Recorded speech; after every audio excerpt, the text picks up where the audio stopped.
the events of last night, we can have a quick discussion about Joshua Usyk. It's quite I wouldn't say a massive shock. I think before the fight, in the last few days, looking around Twitter, I think a lot of people were backing Usyk. So it upset the odds, I guess, in terms of bookmakers. But I don't think it was such a huge shock to a lot of people. What did you think? Yeah, it was very much a 50-50 kind of fight going into it, but you saw a lot of people kind of just making a point that you could almost see it going either way. Ultimately, I think I picked AJ to kind of win by knockout in the mid-rounds. I wasn't convinced about Usyk's kind of chin holding up at heavyweight against someone who can't hit like AJ, but he really proved us wrong because he looked strong. He took AJ's shots. I didn't even really see him buckle either at any point. He basically boxed a tremendous fight, realistically. And even just kind of watching him do it was impressive. He kind of really nullified a lot of what AJ was looking to do. It was a really impressive performance all around. Yeah, it was. Like you say, I think there were probably some questions of how he would hold up, against the shots. But like you say, he seemed to cope absolutely fine. Yeah. A lot of people assumed that he would be a quicker man. He'd be smarter, a better boxer technically, and he kind of played out that way, I think. So yeah, it wasn't really that big a shock to me. I thought it could have been either way. Joshua could have easily blasted him out there in no time, or Usyk could have fought the perfect fight and won it on points, which is the way it went. The one thing that I guess wasn't a surprise to me was that I was actually shocked at the end, because I was just preparing myself for some dodgy scoring, a dodgy decision, and I was pleasantly surprised, which kind of says it all, doesn't it, about where we are in terms of the sport and expectations.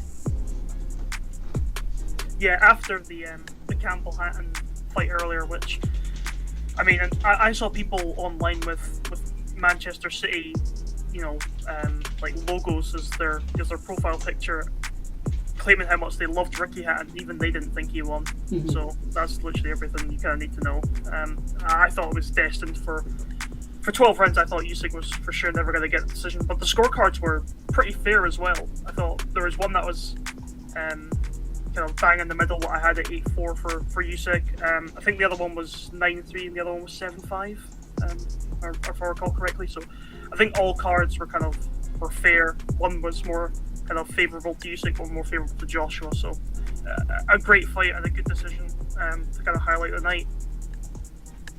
Yeah, we were speaking earlier, and I was actually out in the pub before the main events last night, so I didn't see most of the undercard, but I did see the end of Coley's fight. But I did see a lot of noise on Twitter about and through group messages on my phone that Campbell Hatton was, he had a lucky escape there. Yeah, definitely.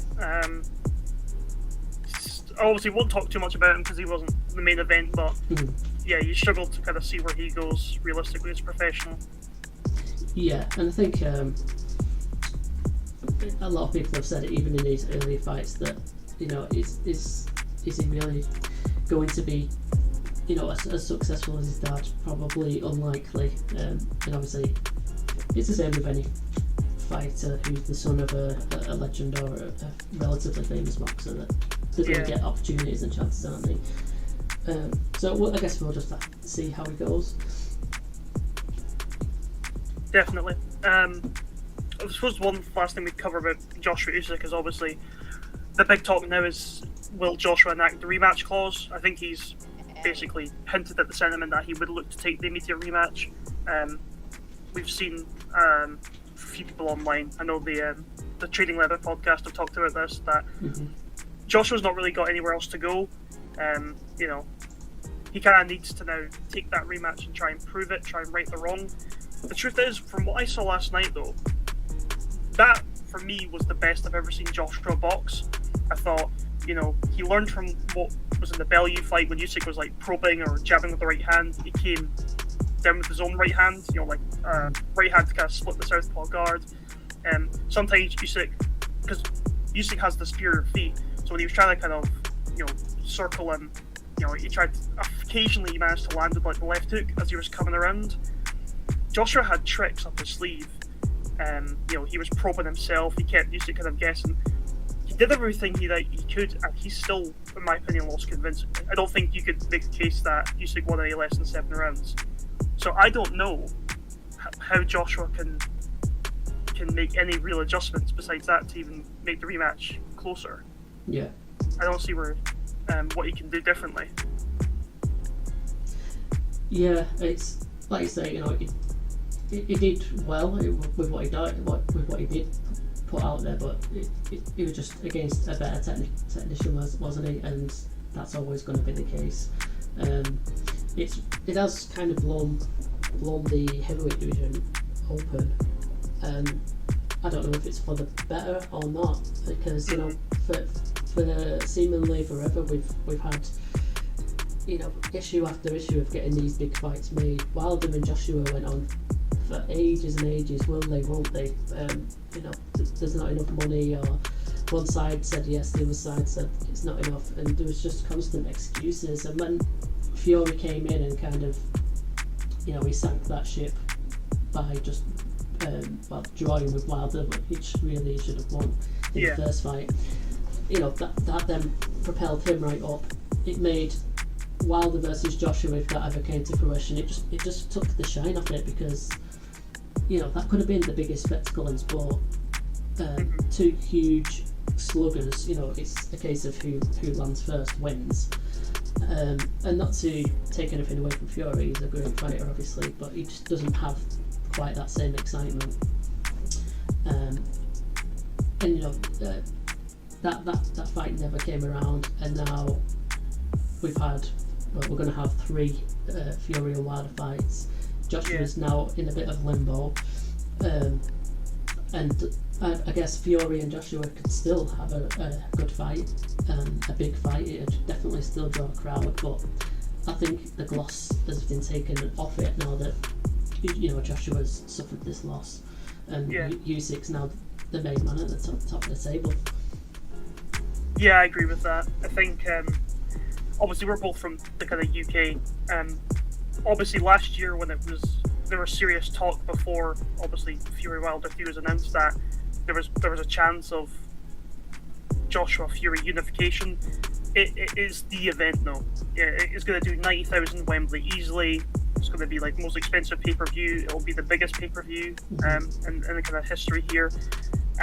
But you kind of hit the nail on the head. Now that Joshua's suffered that loss, it's not just the first loss. I think it's the second loss too, in a kind of close proximity. Not to disparage him, because he's lost to 2 top 10 guys, and he's done better than most heavyweight boxers will do.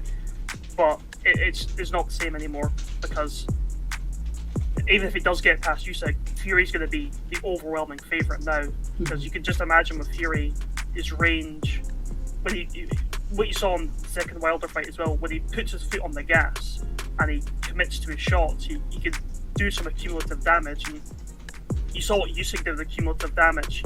You didn't wobble him with every left hand, but you hit Josh with 20 left hands, and suddenly, he's tired and his legs start to dip. So the event won't be as big now, but I think, like you said, Eddie Hearn wouldn't be surprised if he tried to make it eventually. Absolutely. I mean, it's a moneymaker, isn't it? and we know Eddie's a big fan of putting on whatever makes good money. So yeah, absolutely. You still expect it to happen, even if the unthinkable happened and Wilder was to win in 2 weeks' time, which is still very feasible. A lot of people are obviously questioning whether Wilder has it in him. I think we'll discuss that a lot later on as we get to the end of the show, and we talk about upcoming boxing. But yeah, last night's fight definitely opened up the division some more, and Usyk's proven he's in the heavyweights where he belongs. and is more than competitive, you know, he's going to be the man to beat.